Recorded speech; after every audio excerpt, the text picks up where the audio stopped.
We are back with the topic of the $80 games. It has had a part two officially. Xbox has joined the race in the $80 games per game. At first, obviously, it was Nintendo Switch 2 with their $80 games. And if I will be straight honest, they are the only company that would even actually have the right to charge a higher price for their games more than $60. But Xbox, of all people, now I know I sound like a hater. I'm not really hating. I'm just saying that the games on Xbox that are exclusive aren't really anything special. Like there's a couple that was on Xbox One, like Sunset Overdrive, and that's actually, and Halo. But let's be honest, those are $60 games. They're not impressive in the sense that I would pay $70 or more for them. And the Xbox continues to be that game that doesn't really have a $80 or even a $70 game that is worth $70. So let alone 80. So yeah, earlier GameStop has said, yes, we will. This is GameStop with Xbox saying $80 is the new base price. So Xbox has followed suit with Nintendo Switch 2 before a game has even dropped. So it's like they're just getting the drop on us before they even go ahead and say, before they have a product to prove their worth. They're just doing it. They're just putting it out there that that's their plans and they're going to follow through with it. So it's up to us as consumers to actually vote with our dollar for real, because that's not even the only thing that's been going on when it comes to price increases. So the PlayStation 5 Digital Edition has actually increased its price as of late. So in the UK, the actual price of the PlayStation 5 Digital Edition has gone up by £40. And for that pound, I believe it's around 60 actual dollars, because the British pound currently is worth 1.3 of our dollars, which is actually pretty incredible for them. But anyway, so that's about $60 of it. No, it's not necessarily 60, but it's like $50. The fact is, it's the same hardware and it's the digital edition, and now it costs about 50 more dollars. So that's ridiculous. That's crazy. So, like I said, that's not the only thing. The PlayStation has also increased their price, and now it comes down to the Switch 2 with their game prices of $80, and then also Xbox is joining the fray with the $80 games. When will it stop? The fact is, it's not going to stop, and they're going to continue to do this. So it's really time for us to vote with our dollar. There's really no excuses at this point. They have actually told us with their actions, because actions speak louder than words, that their greeds know no bound, and they will do what they please with our money, because they think that it is our honor for us to buy and play their game. And they're going to learn, at least from me, myself, and I, that that is going to be the furthest thing from the truth that they have ever witnessed in their life. Because there's many different reasons why I can easily say no to this. One, because there's such thing as a free game. There's one called Marvel Rivals that's pretty dang good.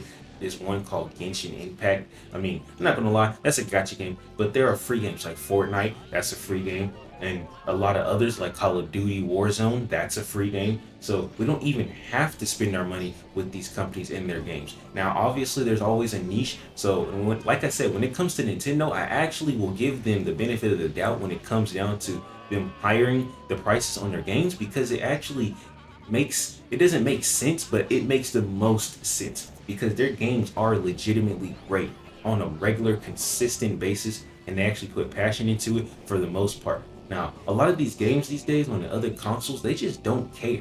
You know what I'm saying? They just don't care. They will just put a game together and then be like, okay, it's actually broken on launch. And Pokemon does that these days, and I really hope they stop that. But Nintendo has been getting corrupted by the other game industries, and like with not just the higher prices, but also with the other stuff that they've been doing lately. So yeah, that's a big deal.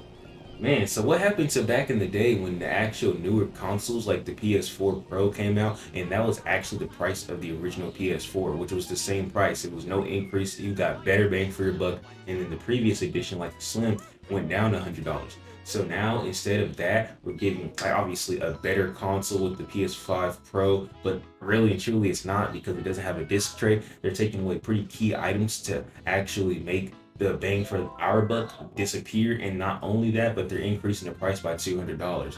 But not only that, if you want the disc tray and then a freaking stand for their console so it doesn't fall down, that's another $30. So that's 110 extra dollars. So really, you have to be paying 310 extra dollars before any taxes to get the actual better PlayStation 5. And guess what? It's not even really the better PlayStation 5. Guess why? Because, oh, you need internet to use the disc tray. So if you don't have internet, you're not even going to be able to use any of the games that you bought the disc tray for. And I mean, we all are going to have internet. That's an obvious thing. But like, guess about the like, what about the person who doesn't? You know, like, are we really just going to forget about the minority for the majority? Is that what we're doing? Because that's how it seems. And the actions speak louder than words. So with that being said, it's just all really messed up right now. So we really do gotta vote with our dollar, and if we don't do that, then we're just gonna pay for it. And honestly, like I said, look, I might get the Switch too. I'm not tripping on it. I might get it, and that's a might. And I'm just gonna be honest with you guys. Like, only reason I get a Switch 2 is just for those day one modders. You know, the people who homebrew their consoles and get all the games for the freebie. Oh yeah, let me be one of those guys, because at this rate, $80 a game is just not cutting it. And now, of all people, Xbox wants to start charging $80 a game. That is crazy. My friend, Halo and Gears of War are past their prime. They're not good anymore, I'm sorry to say. Now, Halo Infinite probably is a fun game, but when I say past its prime, I mean like the actual gameplay, the actual way that the game operates is just past its prime. Like, it was super cool back in the day, but nowadays it does feel pretty stale. Halo 5 was pretty cool. I had some fun moments, and a funny moment where I saw this dude get ran over by a train. He was trying to kill me. He was following me around the whole map, and he just forgot about the train. And I didn't even know about the train because I barely ever play Halo 5. But it was a funny time, bro. But yeah, man, long story short, voting with our dollar is much more crucial now than ever, because the prices of everything are going up, of course, with the tariffs and whatnot. But I mean, when you have the means to distribute a game digitally across the entire world, you're not paying tariffs, dog. Like, literally, you can just upload it to the Nintendo eShop, to the Microsoft Store, and PlayStation Network, and PlayStation Store, and then, you know what I'm saying? And that's the worst thing. Because of all people, we know PlayStation's going to up the price to their game. So I guess if there's any game that you want on sale right now, man, go ahead and do it. Because I guarantee you, the next Final Fantasy is going to be $80 at bare minimum. And GTA 5 is going to be an $80 game. Maybe it won't be $100, but it will be $80. And then that kind of actually leads me into the other piece of information, is that Nintendo started this because they said, oh, we want to get the science and mathematics of how much one enjoys a game in order to price it, adjust the price in the right way. And I'm just like, bro, so you're literally trying to demolecularize things into the simplest form, and think about how many neurons gets fired when we see Mario jump into a fucking block.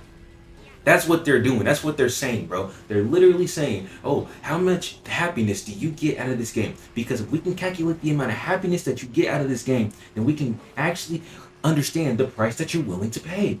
These people, like, they're doing legitimate neuroscience on us in order to actually gauge how much we are willing to pay per game. They're like, what? Dude, I'm like, what the fuck? Like, nah, bro. Because when you get to that point, that's when you just start getting robbed. Because that's actually like messing with your head, in the sense of, you should know my thoughts like that. Like, it's good to know your market. It's good to know your demographics. But that's exploiting your market and exploiting your demographics. Because now, guess how much hype I'm going to get for Mario Kart? Not so much, dude. I'm not that excited, man. I tell you, I promise you, I'm really not that excited anymore. Because when I see $80, it kind of just makes me sad a little bit. I'm like, damn, dude. Like, I could buy it, but if I could spend $80 on a game, then I'm going to spend $80 on my future. You know what I'm saying? I'm going to spend $80. Like, I'm just going to be honest, dude. I'd rather order Uber Eats 4 times and get a $20 meal 4 times before I pay like $80 for a game.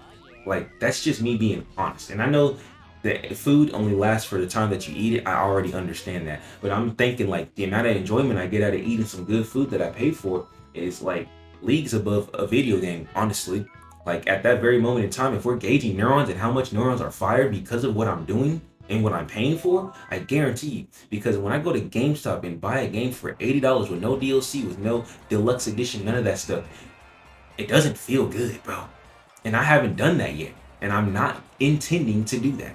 So I might just be a retro gamer from here on out because I'm just not going for that stuff, bro. I'm just not going for that stuff. That's not for me, bro. So, I really hope that you guys vote with your dollar, but yeah, gaming's not looking good right now, guys. It's just really not. So I'm telling you guys right now, if you have a computer, get the mods, get yourself a SD card or SSD for your computer, and just download games from the past. Download the GameCube games because Mario Kart Double Dash is not coming to the Nintendo GameCube thing. You know, we all know that, and the reason is because they don't want it to compete with the new Mario Kart. Funny thing is that they would even be scared that a previous Mario Kart could compete with their current Mario Kart. Funny thing is, it sure in the heck could. Mario Kart 8 Deluxe, if that thing was on Switch 2, I guarantee you that it would be competing with Mario Kart World Tour because Mario Kart 8's great. And that's what I love about Nintendo. They make great games, guys. They make great games. So the fact that they're even doing this $80 thing, it's like, damn, dude, they might actually succeed though. But man, let me get to this too. Since we're talking about $80 games and Nintendo making great games, I actually wanted to spill the beans on this, man. I was talking to my friend 2 days ago, and I was talking about how Kirby Air Riders doesn't deserve to be $80.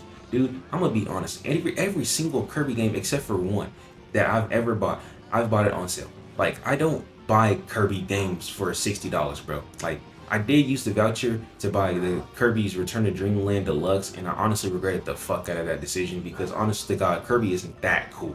Like, Kirby's cool. I like Kirby. I actually like Kirby more because of the old Game Boy Advance games. Kirby and the Amazing Merit was literally my favorite Kirby game, and then my second one is Kirby Star Allies on the Switch. I love those two games so much. I just genuinely like Kirby games though, except for the Epic Yarn series. I like regular Kirby games. I like Kirby Air Ride though on the GameCube, and that's what we're actually talking about right now. So Kirby Air Ride is just like a cool little Mario Kart-esque version, but Kirby's version of that, right?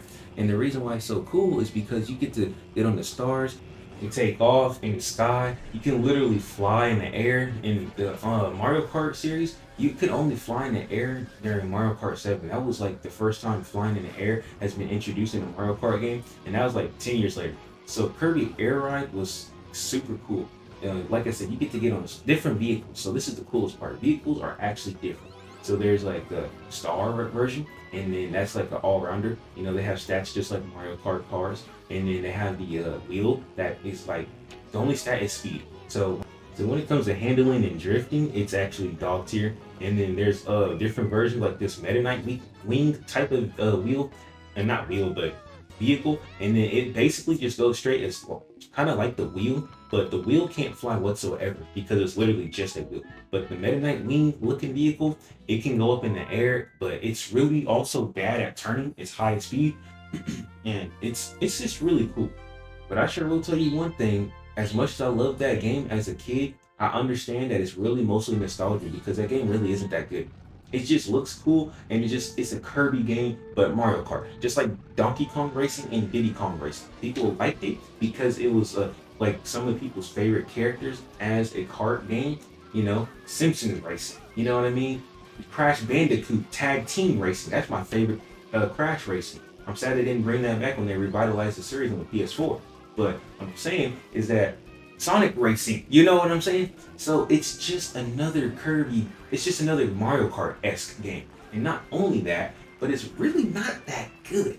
The stages look cool, the graphics look cool, but when it comes to the actual handling of most of those vehicles, bro, most of them are bad.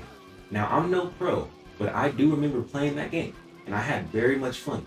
And my mom used to get us a game for the weekend back at, I think it was a Family Video, something like, it was a store that isn't open anymore, but Home Family Video, something like that. And you could rent games for the weekend, and she would literally have that. She would go and do that for us and the kids and everything. My brothers and sisters. I'm talking about the kids. Like, I have kids, I don't have kids. But anyways, it was really cool. It was a fun time. But the vehicles in that game, only good vehicle, honest to God, was the Star, and then Meta Knight. Because Meta Knight was his own vehicle. He just flew across the whole stage. So it was pretty funny to see that too. But yeah, for the most part, like, it was just a fun game. And what I'm trying to say is that it isn't that good when it comes to tournaments, when it comes to actual, like, real, using, like, real pro strats or whatever. In my opinion, it's not that good. It's really just not. Now maybe Kirby Air Riders will actually change that and make it a genuinely good game. But guess what? The first version wasn't so good. The only thing that's making the hype of $80 be a feasible thing for this guy is the fact that the game hasn't came out in years. Over 10 years, almost 20 years since that game has released, bro. So that's the only reason. So they're just trying to capitalize on the uniqueness of Kirby and capitalize on the nostalgia of that game. Dude, it's just going to be another game that, now I'm not going to lie, I haven't played it obviously, but I genuinely believe it's just going to be another Mario Kart-esque game. And then people are going to just stick with Mario Kart.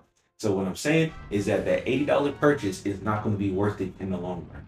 Honestly, I don't believe any $80 purchase of a video game is worth it in the long run because it's just a video game. And if we're going to talk about long runs, let's talk about the fact that every single third-party game on Nintendo Switch 2 has been confirmed to be a digital edition only. And it is just a key card. On the cartridge is just a key. It holds no data. And it literally is just a digital download pass key. That is it. So my biggest fear has already become a true reality. Is the fact that digital. They want people to go move to digital because if they have no competition in the physical market, then that means that they can charge whatever they want for however long they want. And then not only that, it might actually make it harder in order to get ROMs off of the system to homebrew and hack it and all that stuff because they'll probably have more protections against it. And a big part of a lot of that homebrew hacking stuff is like not using Wi-Fi so that you don't get your account suspended or banned permanently. So there's going to be a lot less people who are willing to do that. Now, I did say third-party games, so we don't know about the first-party games yet, but we already know that Mario Kart, they're talking about Mario Kart World is going to have a select limited amount of physical editions. Like literally, the editions that come with the Nintendo Switch 2 might be the only editions that are physical for Mario Kart. And then everything that's sold on the shelf will probably be a digital key. So, man, there is a lot going on that I do not appreciate, that I do not like. Now, I will straight up say, like, I understand the whole digital thing when it comes to not wanting your stuff to get homebrewed and hacked because that's a lot of money that you could lose from potential people who are going to buy your game. But it's like the $80 tag is trying to recoup all the money from the past and then also pay towards the future and make sure that stuff never happens again. I'm not going to lie. I can't blame them for not wanting people to homebrew their game for free. Obviously, that's I get it. I'm not going to sit here and hate on that. But what I am going to hate on is the fact that you're charging $80 and I'm still going to hate on the digital only thing for the simple fact that is anti-consumer as heck, dude. You're not about to sit here and act like that's cool with me, that's cool with you. Like, no, bro, no.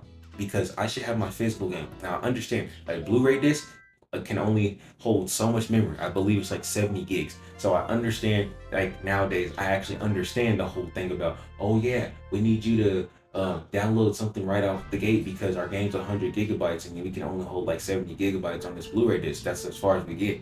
We could make purple ray discs, but I mean that's a whole different aspect. That's a whole different technology. But it does exist and it holds a whole lot more. But whatever, that's besides the point. Maybe in the next 20 years, who knows? Maybe we won't even have discs anymore. And then but the other thing, like a cartridge, right? I don't know how much data a cartridge holds. I want to act like the cartridge maybe holds like 20 gigs max. They still need to put some data on that cartridge and not just have it be a straight download. Because if it's going to be a straight download, the Nintendo Switch 2 is only coming with 64 gigabytes, bro. That means you might be able to get 4 games on that mug, and that's about it, bro. Maybe even less because they're going to 4K. So it's like, hey, 1 game, bro. 1 game, and then everything else is going to be cloud. We're going to come out with Nintendo Switch Online Expansion Pass 2, and we're going to have a cloud feature to where you get 10 whole gigabytes of data for $20 a month. And it's like, 10 gigabytes, that's nothing. Well, take it or leave it. You want to play our games, do you? Because at this point, that's how they're seeing it. Because they're literally charging us in order to even play their tech demo to teach us how to play their fucking system. You know what I'm saying? Like, no, bro, there's so much wrong with this. There's so much wrong with this. Video gaming in the current modern world is actually dying. It's becoming a privilege. It's not just becoming a privilege. It is like, well, yeah, it is. Before our very eyes, gaming is becoming a privilege, and that's just how it is, unfortunately. So, are you going to buy a Switch 2? I might, I don't know. Like I said, if I get it, it's for my own personal stuff. I'm not about to sit here and spend $80 for Kirby Air Riders. As much as I love that game, as much as I want that game, bro, fuck 'em. Fuck 'em. Fuck them. I'm dead ass serious, bro.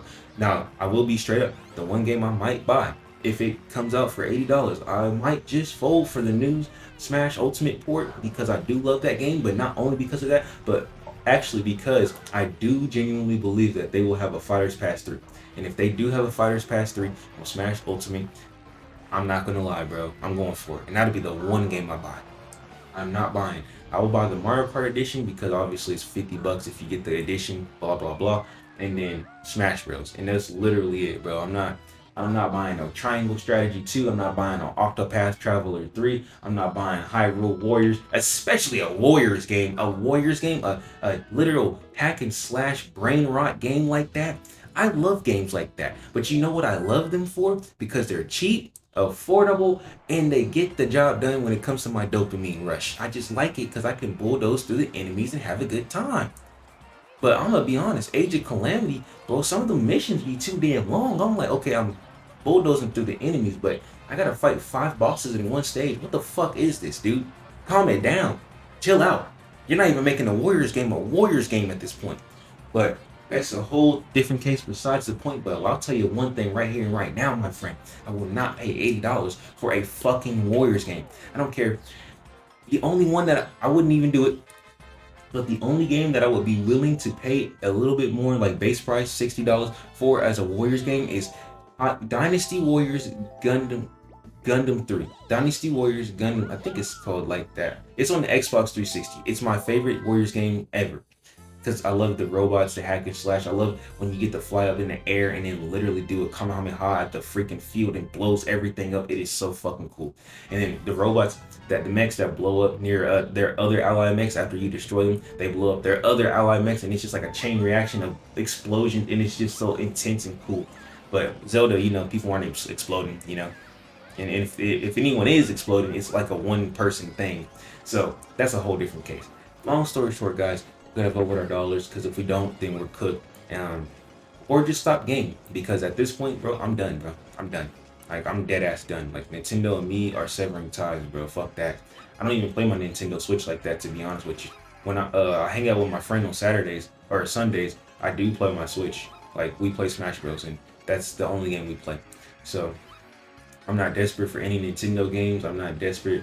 And if I am, it's going to be for the GameCube games back in the day. I'll be playing Nintendo 64 ROM hacks. Like, there's this cool one with the Super Mario 64, and it has Kirby as like the guy in the game. And then there's another one where it has Kirby, but he has a Monado art sword from Xenoblade Chronicles. I don't know why, but it's pretty fucking cool. It's pretty fun. There's another one where Mario has a shotgun and he just shoots through things, and it's 64, and it's free. And then there's another one where it's Smash Bros. Remix for the 64, and it has like a lot of characters from Smash Ultimate. It has like 32 characters instead of like the 12 that they have on that game. So it's really cool. Like, they have Lucas, we got Banjo-Kazooie, they got some other character that isn't even on Smash Ultimate, and then they have Project PMX, I believe it's called. It's really cool. It has over 100 characters. It has like everyone from Smash Ultimate, like Kazuya, the girls from Xenoblade Chronicles 2. It even has Cloud and Sephiroth, and then Zack from Final Fantasy VII, like the other Cloud looking guy, and some more characters. And I think they even have a Digimon on there. Like, dude, and it's all free. So with that being said, man, I'm done with all this, bro. I'm not about to sit here and waste my money. And especially from what I went through with my job and stuff, there's just no reason to be wasting my money on stuff like that. It's stupid. I'm not desperate for them, and I'm not desperate for their attention. I'm just desperate for them to not be stupid. That's it. So, man, I hope you guys have a great rest of your day. Like I said, I have been, I kind of slacked on the $500 a week thing this past week, but yeah. So I'm trying to get back on it because I haven't worked as much overtime this week, and I'm kind of scared for my next check. So I've been dialing it down to like maybe $200 instead of $500, because 500 is like living in poverty and stuff, and I got actual bills, of course. So, but May 5th, we're gonna have to start messing with that student loan stuff. So that other 3K I was talking about, it's not really a debt. Now it is. So here we go. So that's pretty fun. So I damn sure ain't about to be playing no Nintendo when I have to deal with that. So yeah. With that being said, man, I'm about to get up out of here. I appreciate you guys listening to me. It has been Yap a Lot Gaming once again, and I enjoy you guys' comments. So how do you guys feel about this, man? I know I've been talking for a long time, so anyone who got to the end of this video, thank you, for real. With that being said, guys, all right, man, I'm gonna get up out of here. Peace out.